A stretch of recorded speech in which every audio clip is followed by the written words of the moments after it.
hours of 2024. So we appreciate you being here and continuing to learn information from week to week. My name is Erin Haldine, and I am the CFFS Policy Lead in the Disability Services Division at DHS. And I'm joined by a couple of my colleagues today on the phone. We do have a smaller group today, and so we're not going to be able to take live questions, but we do want you still to go ahead and put your questions or comments in the chat. If I need to go back and review a slide, I'm happy to do so.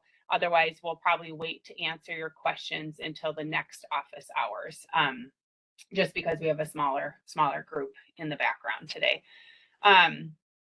Of course, if something urgent happens before the next office hours, you can always email us at our CFFS email address. Otherwise, we'll get to your questions at the next meeting. So as usual, we're going to go through some CFFS updates, answer the questions that were submitted to us, and then just review some training and resources as well as the next meeting dates. So just like previous weeks we've met, if you don't see your question, just know that we might have combined it with another question or changed the wording to make it fit the presentation today. We may have already answered the question and it could be on our FAQ page, or we might still be researching. And this week in particular, I think there were 2 questions that were submitted that we are still researching. So hopefully we'll have those answered for you at the next presentation in January. We do have our FAQ page. If you're not familiar with that, you can go ahead and take a look there. It is located on our main CFFS webpage, but then we have a link for the lead agency FAQ. We actually just finalized organizing the questions by topic, and so those adjustments are going to be made on the webpage soon. So thanks for your patience as we've been working on that. If you happen to miss the previous presentation or you'd like to review some information, all of our presentations and copies of the PowerPoint are located on the DSD Training Archives page, so you can go ahead and check that out. And then if you're looking for information regarding the procedure codes or the rates, you can go to our CFFS codes and rates page. We have not updated that with 2025 rates yet, and I don't know that I have a date yet of when that is going to be updated, but it will be. And then this we've reviewed many times, so I'm just going to kind of skip through this quickly, but this is what the process looks like from start to finish for the lead agency from the time that they do the assessment, and all the steps that come in between to the time that a service agreement is entered into MMIS. So if you want more information regarding this process, you can go ahead and click on this link. It's been in almost every past presentation we've done, so you can find that on the DSD Archives page. And then these are interactive buttons. You can click on them to learn more information about each step. And then just a reminder that if you have questions regarding MinChoices specifically, you're going to connect with your MinChoices mentor regarding those questions. And here are some resources that we have available for everybody. Again, just our CFFS policy manual, transitioning from PCA to CSG to CFFS. Our service agreement calculators, which actually I believe were just updated to include the 2025 rates. Our frequently asked questions page, as well as the MMIS reference guide. And then these are some of the trainings that are available for lead agencies. We actually have many more than this, but these are some key ones that we wanted to point out.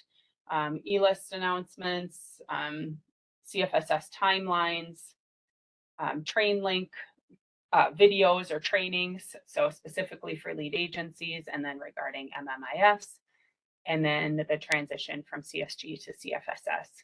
I believe every week the lead agency supervisors also get an email from our regional resource specialist team, and the regional resource specialists, and we list all the trainings that are available, so you can go ahead and refer to that as well. And then I'm going to actually turn it over to CJ to review the e-list, and I'll pull it up on my screen. Well,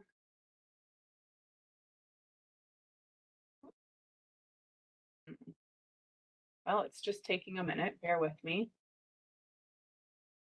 Yeah, I noticed our pages are a little slow today. Can you see that? I can. Do you want to make it bigger for folks or? Sure. Thanks, Aaron. Yeah. Okay, so only one update to the policy manual.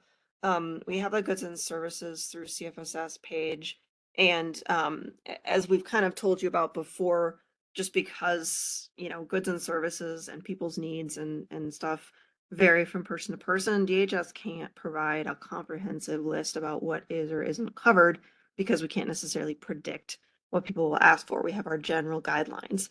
That said, when we have had folks in their questions for these office hours ask about a specific item that we're like, yep, that would never be covered. We are trying to add that to this page just so that we have as much information there as we are able to give. So we added a few to that based on our office hours, but just a reminder, it's not meant to be a comprehensive list. We don't have any updates to forms. Our forms person is busy working on things that would be at the turn of year, including updating the service delivery plan form with new, to use the new rates. And we are also updating for those of you who are using the CFSS assessment, the EDOC one, instead of Min Choices. We are also updating that based on a number of different items of feedback we've received from various lead agencies, and we really appreciate lead agencies sending those to us. So hopefully that'll be improved. No updates to our MMIS manual or MMIS system updates. We did recently post a training. This is for people using the budget model that basically is meant as a resource that they can access about how to be an employer. It does talk about some things that are really about CFSS policy, but it also talks about kind of some soft skills like, tips and tricks for interviewing and stuff like that, that we were able to draw on some different resources within DHS of folks that have heard from, people they've talked to in the community about, things that they might run into and advice those people have. So hopefully that'll be a helpful resource for folks. And like Aaron said, we updated the CFSS service agreement calculators to use our January 1 effective rates. Even though they're not in effect yet, we don't anticipate that anyone is currently writing a plan that is likely to go into effect, within 2024. And even if they were, um, uh, they're going to end up with budget and stuff information that are based mainly on the new rates. So that's what I got for that. Thanks, Aaron. Oh, and I should say we won't have another e-list until January. Thanks, CJ. Okay, we'll move ahead to the Q&A part of the presentation today. So the first couple questions are regarding provider enrollment. So we received a lot of questions. We talked about this briefly last week, and I thought I'd just go over a little bit more again today. So what should the lead agency do if a person has chosen a CFFS provider agency that is not yet enrolled? Okay, so if someone is new to services, this is this is going to be the process, what you're seeing on the screen. So this is only for people who are new to services. So the lead agency can send us an email at DHS to let us know that a new person has chosen a provider agency that isn't yet enrolled, and they need to provide us with the provider name, their NPI number, and then this is the real important part, the request ID. So this is the ID that is given to the person, or I'm sorry, to the provider after they've submitted their documents to be revalidated as a CFFS provider agency. So, and the request ID is used if the provider used MPSE to submit those documents. Okay. If the provider faxed the documents, then we need to know the date, the time, the number of pages that were faxed. That will help us locate the information to make sure that they have submitted all the correct documents. We have occasionally received requests from people where the provider hasn't yet requested to be enrolled as a CFFS provider.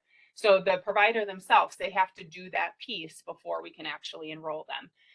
So again, this process doesn't guarantee that we're going to code them for CFFS. Obviously, we can't code them for CFFS if they haven't met those minimum requirements. So if someone newly assessed has chosen a provider that hasn't yet enrolled, make sure you're connecting with that provider and asking for either their request ID or the date, time, and number of pages if they ended up faxing those documents to us. Okay.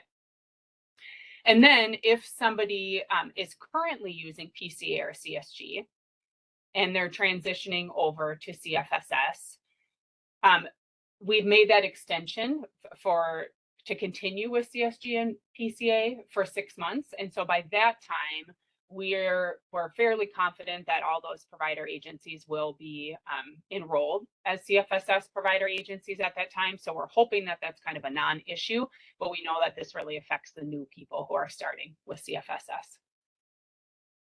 Okay. So what do providers need to do in order to be revalidated for CFFS? So if a new person chooses a provider that isn't yet enrolled, and you contact that provider and ask for their request ID and they didn't know they needed to be revalidated, it's certainly not your responsibility to explain this to them, but we do have a link here on what is needed for someone to be revalidated for CFFS. So we can just scroll down and the information is located right here. So of course you can provide the agency with a link if you'd like to. Again, that's not required of you to do, but if someone were asking you, you wanted that information, or if you want to know what a provider needs to do to be revalidated for CFFS, this is where you can find that information.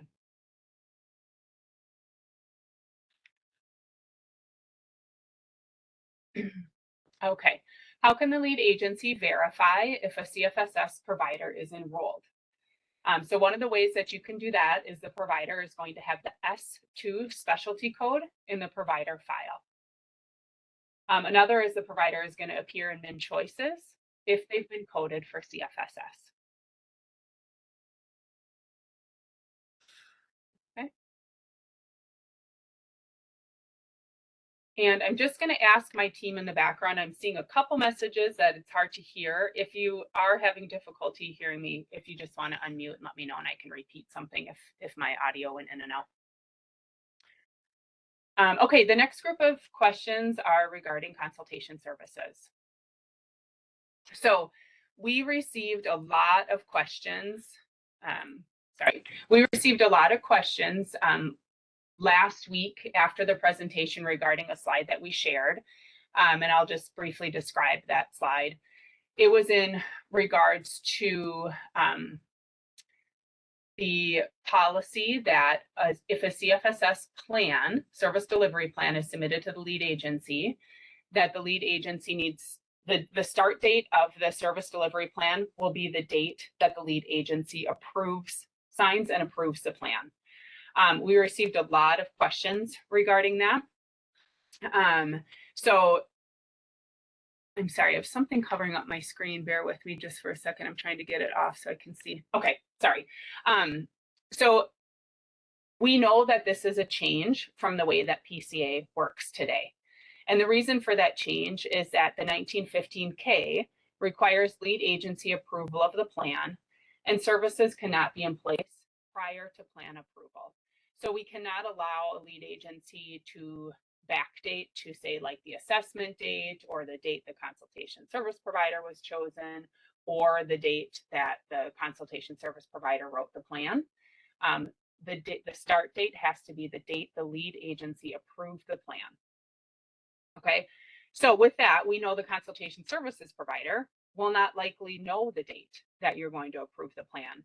And so the lead agency or you are going to have to adjust the plan dates and the number of units and dollars that are available. You'll only need to adjust the personal care line or the T1019 line. So you don't need to adjust anything for goods and services or PERS or any other service line.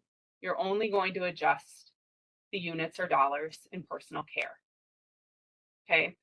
Another piece that we wanted to clarify is the lead agency does not need to go back and forth with the consultation services provider, and no new signatures are needed after this revision to the plan occurs.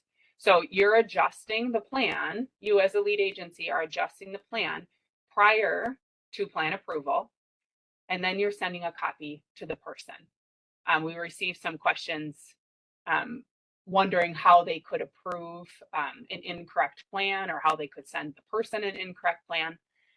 The plan is not incorrect because you've made the adjustments to the date and the number of units or dollars available. So the plan is now correct.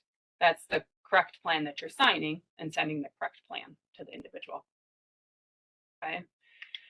So if the person appeals the start date or the prorated units, those appeals will go through the lead agency like normal. Okay.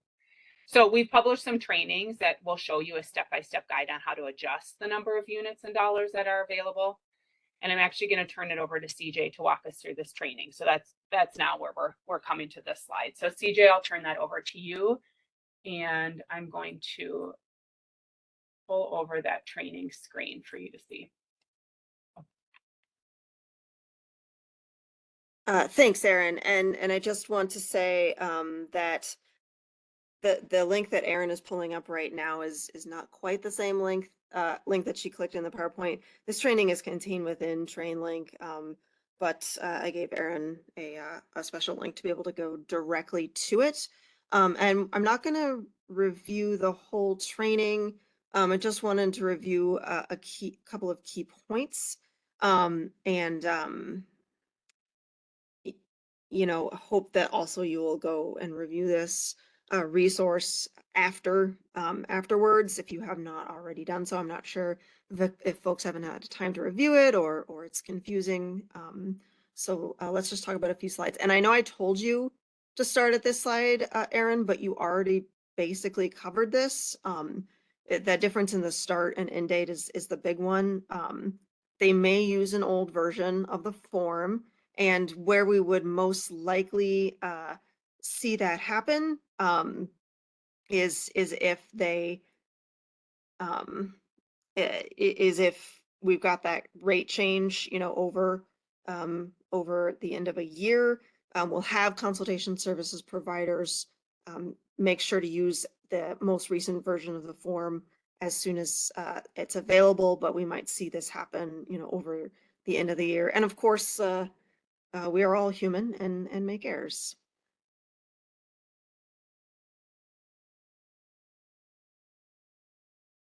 All right, so let's go then. If you go to that side navigation menu there, Erin, let's go to all and then both models.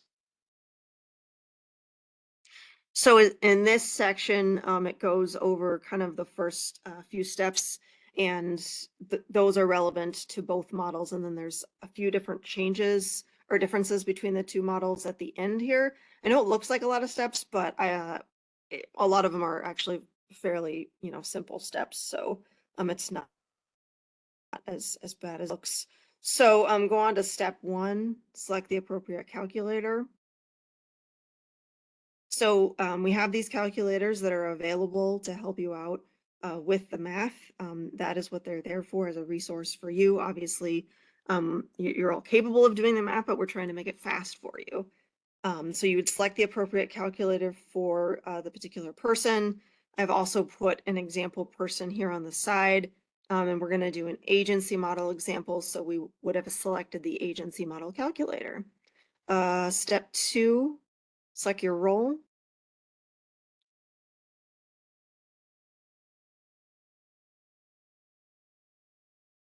So you would select your role. You can actually switch the role later. So if you forgot to do this, that wouldn't be a big deal. It's giving basically the same information, but it is giving it, in a way that's relevant to the particular audience. And for you, it's giving you a list of exactly what to enter into MMIS, which is why you would want to select that one. Onward, Erin. Enter the minutes per day. That comes off of the person's assessment results, not off the service delivery plan, just in case that service delivery plan is incorrect. Go on, Erin. Now the enhanced rate, if you enter 6 or more minutes per day, which is 10 hours, then it is going to automatically switch that to the enhanced rate. We have had some questions come in through CRM saying, well, we don't know whether or not this person has qualifying workers, so why is it defaulting to the enhanced rate? The answer to that question is the lead agency always authorizes it at the enhanced rate, regardless of if the person has qualifying workers. Whether or not the person has qualifying workers all happens on claims. So it's not something that the lead agency needs to worry about. Now, there is an instance where you might have to, I see more comments I'm cutting out, so I'm moving even closer to the mic. I am pausing sometimes to think, so I do wonder if that might be it as well. You might enter amount lower than 600 because there's an interaction with other people's services, so they're eligible for 10 or more hours per day, but they're not going to end up using them.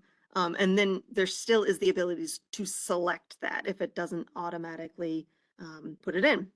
And then you're going to enter the start and end date, and that start date is that piece of information that may be throwing things off between what you end up entering and the service delivery plan. That start date, I believe, Erin, is the date they approved the plan. Is that correct? Yes, that is correct. The Okay. date the lead agency Okay. approves the plan is the start date that you're going to put in the calculator. Great. Just wanted to make sure that I was correct. Thank you. Oh, and I think I already did step 5, got ahead of myself, which is to enter the dates.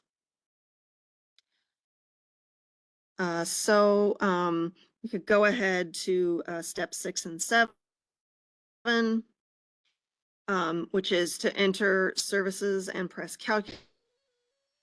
So that's where, and on the agency model, the only things that you possibly can enter is a goods and services amount and PERS amounts, and only if the person has elected to do those. So you would enter those and press calculate. And now you can see we've got some information that pops up this is in an example, the total days, the total units. That's just pulling information from their assessment results, and then entry amounts into MMIS. And what it does there is it just takes the goods and the PERS that you enter and pulls them over. Like Erin said, you aren't needing to do anything with those. And it calculates direct care by, taking the length of the service agreement and the eligibility, taking out units, for the goods and services, and then, spitting out how much direct care is left in that instance. All right. Erin, you can go ahead. So then this is the point where you would correct the service delivery plan. You can see in our example there that the total units is slightly different on the calculator and the service delivery plan. Again, that's because the consultation services provider cannot know for sure what date you will approve it. And then you can go on, Erin. And then it gets a little different for the agency and budget model. Why don't you go ahead, Erin, to step 1 of the agency model? Or I guess step 11, sorry. You confirm the version of the form there at the top of the form, because that, can throw things off. And then you go ahead and enter into MMIS.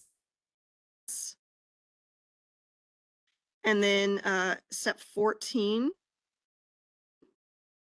you can use that lead agency comments box that we recently added for kind of this purpose, to make any comments you want to or need to make to communicate with people about what you ended up entering. For the agency model, the main thing is it might confuse them a bit if the form was using the wrong rates.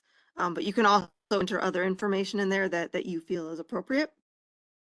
And then the budget model, it is pretty similar, and I want to leave time for Erin to be able to go through, her other FAQs. So I don't want to go into this too much, but encourage you to use this training to help you understand. And, we are hearing folks say that they're concerned they have to get the form, re-signed and all that stuff, which we would understand why that would concern you, which is why you just edit it yourself as needed, and then you can provide them with that finalized form. If it turns out that, when they had, their final amount, they thought, well, I actually would rather put those into goods. That is something, of course, they can always adjust mid-year, just like any other reasons that I might want to be able to change a plan. So thanks, Erin. Anything, Erin, that you would like to clarify, or you'd like me to clarify? No, I think I'll just reemphasize what CJ said, that this is a really good tool for you to review.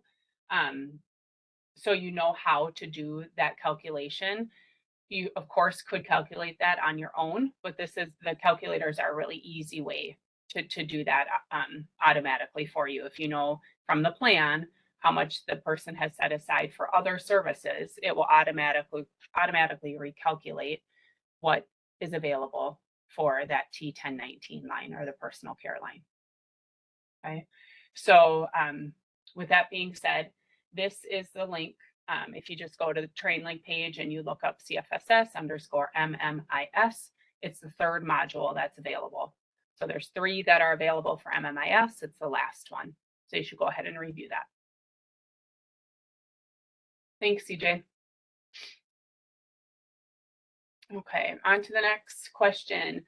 So will every consultation services provider be able to bill the health plans for consultation services that are provided? If so, will that change at any point in the future? So yes, all consultation services providers will be able to bill the health plans for their service. And this will not change in the future. Okay, so all services for seniors enrolled in managed care, including consultation services, go through the MCO. And MCOs are required to work with all consultation services providers, as well as all FMS providers.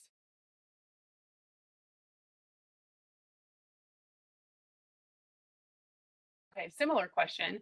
Will every enrolled CFS provider or provider agency be able to bill the health plans for CFFS direct care services? So no, they will not be able to. They'll only be able to if they're contracted with that MCO. So counties and tribal nations who contract with health plans need to work with the health plans to determine if they are within that network.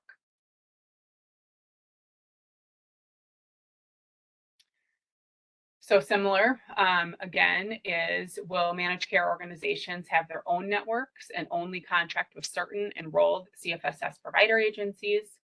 If so, how does the lead agency learn who those contractor providers are? So MCOs are able to have their own network of CFFS provider agencies, and MCOs are required to provide their members with a provider directory. Okay, so again, just to kind of summarize those last 3 slides, the MCOs are required to work with all FMS providers and all consultation services providers, but they do have their own network for CFFS provider agencies.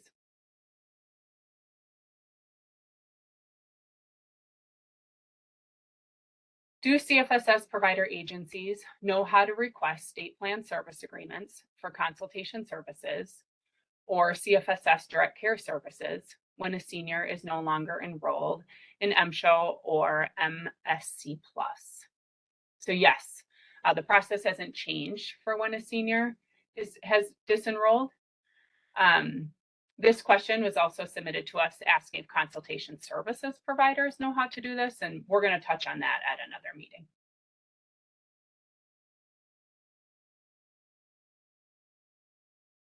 How should consultation services providers submit the 6983P, which is the service delivery plan? So consultation services providers are required to submit the plan through MinChoices. So they should be attaching the service delivery plan to the person's record in MinChoices. They shouldn't be emailing it to you or sending it or anything like that. Consultation service providers know this. So if you're running into trouble, just go ahead and remind them that it needs to be submitted through MinChoices.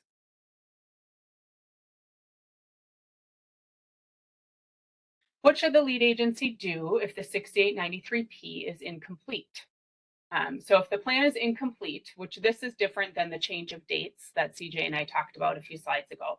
This is if the plan is incomplete, so it's missing information. We want to make sure that you don't approve the plan. The lead agency can either work with the person directly to update the service delivery plan, or they can refer the person back to the consultation services provider to make adjustments. Okay, and here's the resource link that just talks about that process.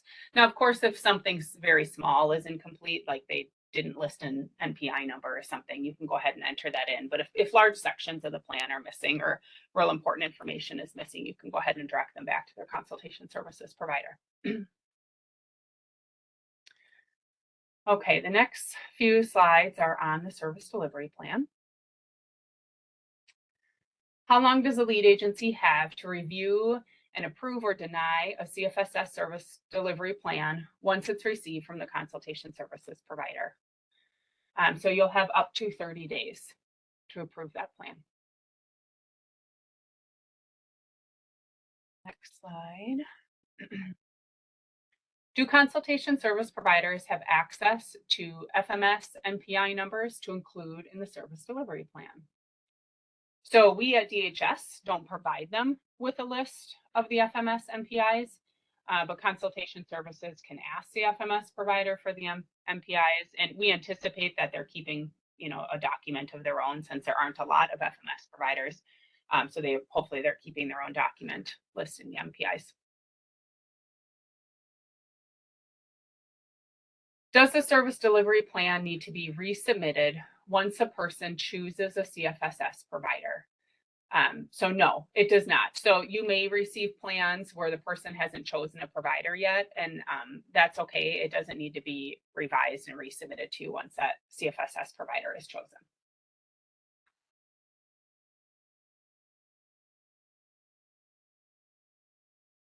Okay, so this next section is regarding support plans. What is the process for revising a service agreement if a provider is not chosen within 60 days? So we're answering this assuming that the lead agency has entered the no pay code already. So with a type B service agreement, if it's less than 60 days of the service agreement header start date, the lead agency can edit the service agreement. And if it's after 60 days, the provider must submit the DHS 4074A, which is the technical change request form. And if it's a waiver service agreement, the lead agency will adjust the service agreement. Okay, the next questions are regarding service authorizations and MMIFs.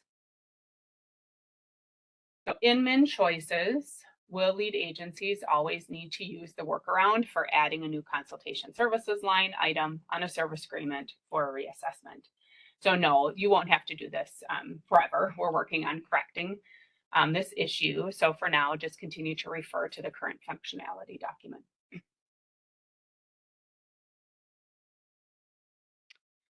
Okay, so for those of you who were here last week, you'll see that this is a repeat slide, and we just wanted to provide some additional or a correction that from what we had said last week. So I'll just go through this again. What is the process for changing consultation services providers? So there may be times where someone starts with a consultation services provider and they're unhappy, or maybe their needs aren't getting met, and they need to change to a new provider mid-year. So the person will select the new consultation services provider, and within 60 days of entering the Type B service agreement, the person notifies the lead agency of their new choice of provider. The lead agency will end the consultation services line and add a new consultation services line for 6 units. Okay. If it's after 60 days, the consultation services provider will submit a technical change request to end the CFFS consultation services line and add a new consultation services line for 6 units. So last week we had said that the lead agency would submit that technical change request, and that was an error on our part. It will actually be the new consultation services provider who's going to submit the technical change request to start a new line with their NPI number for 6 units. Okay, and if the person's on a waiver, the lead agency is going to end the current consultation services line, and the lead agency will add a new consultation services line for 6 units. And then the consultation services provider will revise the service delivery plan.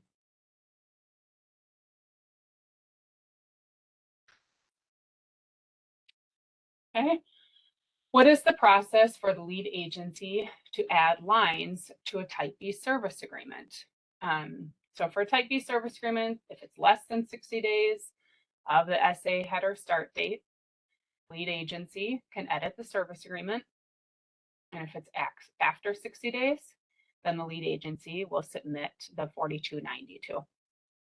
Okay, and that's how that's supposed to be working. If it's not working that way, let us know.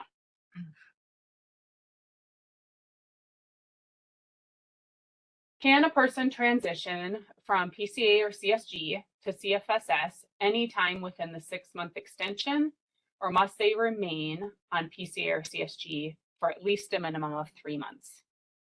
Okay, so the transition can occur anytime between 3 to 6 months.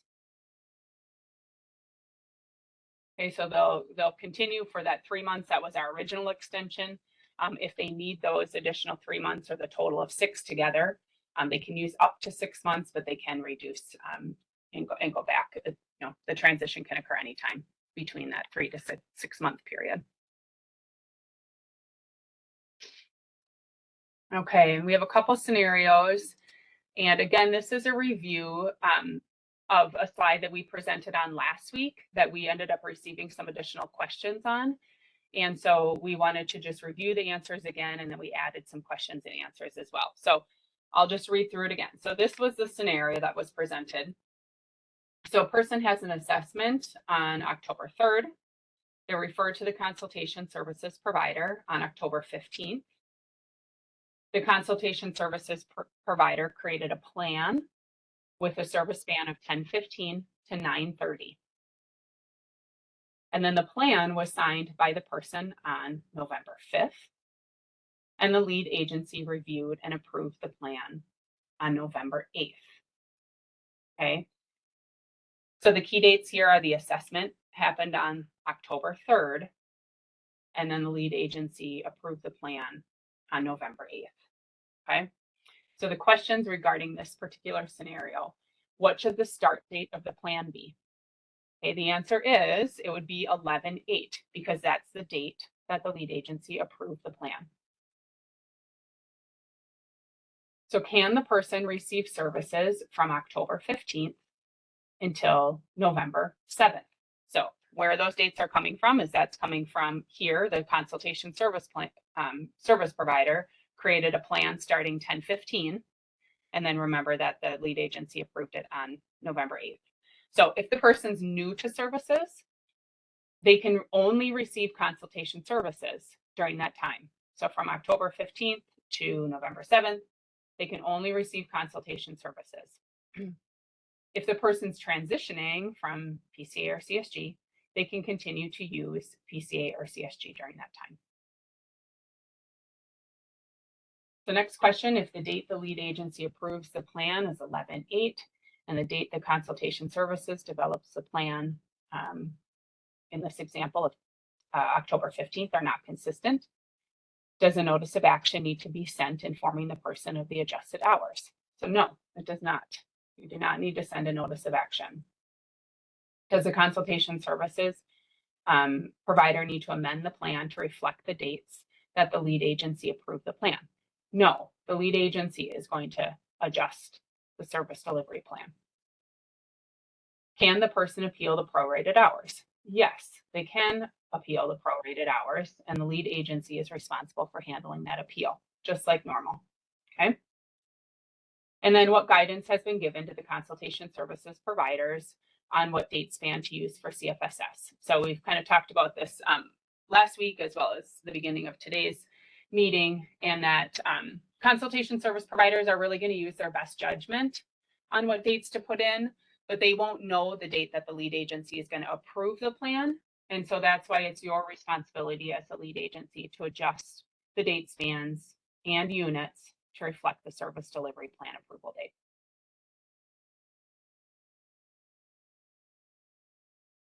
And then, like we showed you at the beginning of today's meeting, is please go ahead and use those calculators to help with the prorated hours. That's going to be the easiest and fastest way for you to do it. If you use the calculators, just go ahead and put in what the correct date is. So in this example, November 8th, and then it will automatically calculate the number of units or the number of dollars available, and then you're just going to adjust the plan.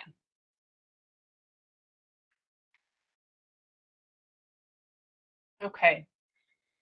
The next scenario, excuse me, this is also a review of a slide that we did last week because we received additional questions, particularly regarding the end date of the waiver span. And so we just wanted to reiterate that this slide is correct. So I'll review it again and then explain why this is correct. So the scenario is the person received a MnChoices assessment on November 26th.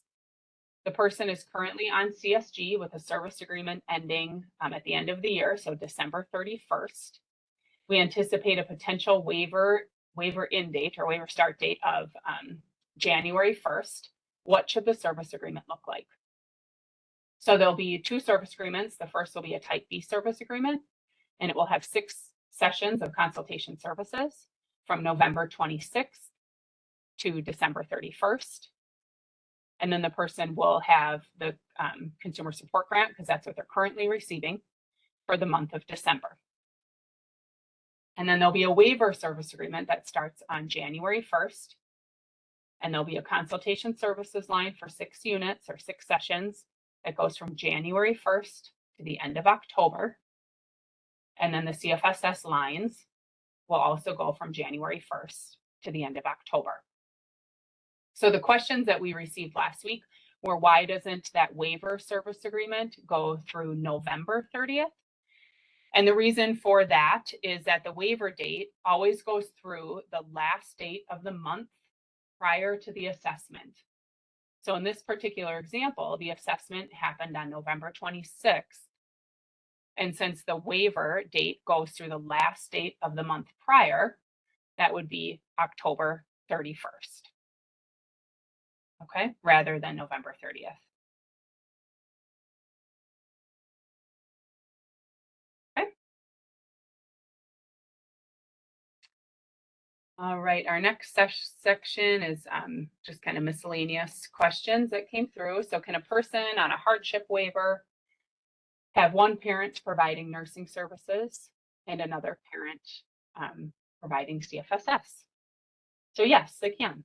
A person can use a combination of both the hardship waiver and CFFS. And then I think this is the last submitted question. So how much is the worker training and development budget? So today, currently in 2024, it's $1,272.96. But there'll be an increase on January 1st, and the new rate is going to be $328.64. And that is, those dollar amounts are listed on the 6893P on the service delivery plan, as well as on the rate codes and rates page. So just a reminder, For next office hours, when you're submitting questions, we just ask that you review all of the available resources that are available before submitting your questions.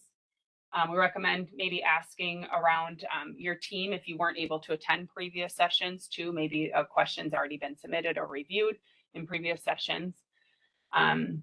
You can go ahead and submit the questions to us using this office hours link. So this pre-submitted questions link. Or if you need a question answered more immediately, you can go ahead and email us at dhs.cfss@state.mn.us.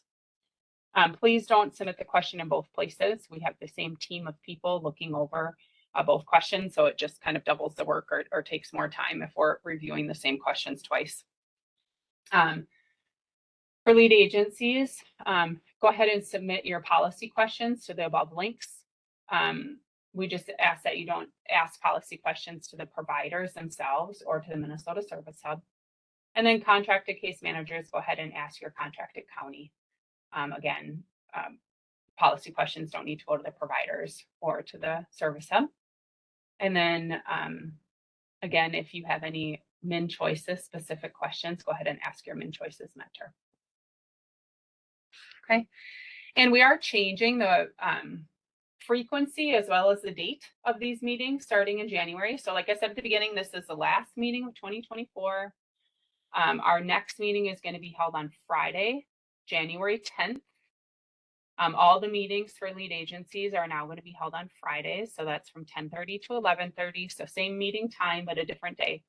So January 10th, January 24th, February 7th, and February 21st. So that is every other week that we're going to hold lead agencies. So every other week on Fridays, starting January 10th from 10:30 to 11:30 in the morning.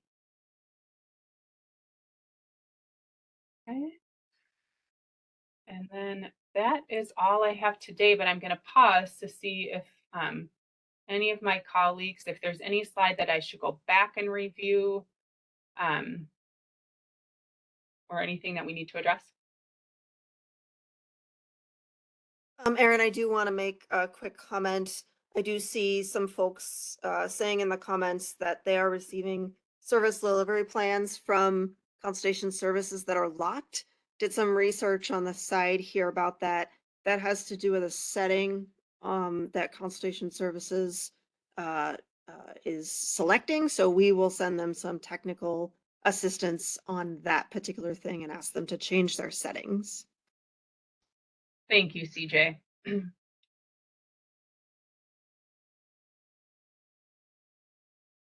Great, we'll go ahead and continue to submit your questions to us, and we'll see you at the next meeting on January 10th. Thank you, everybody.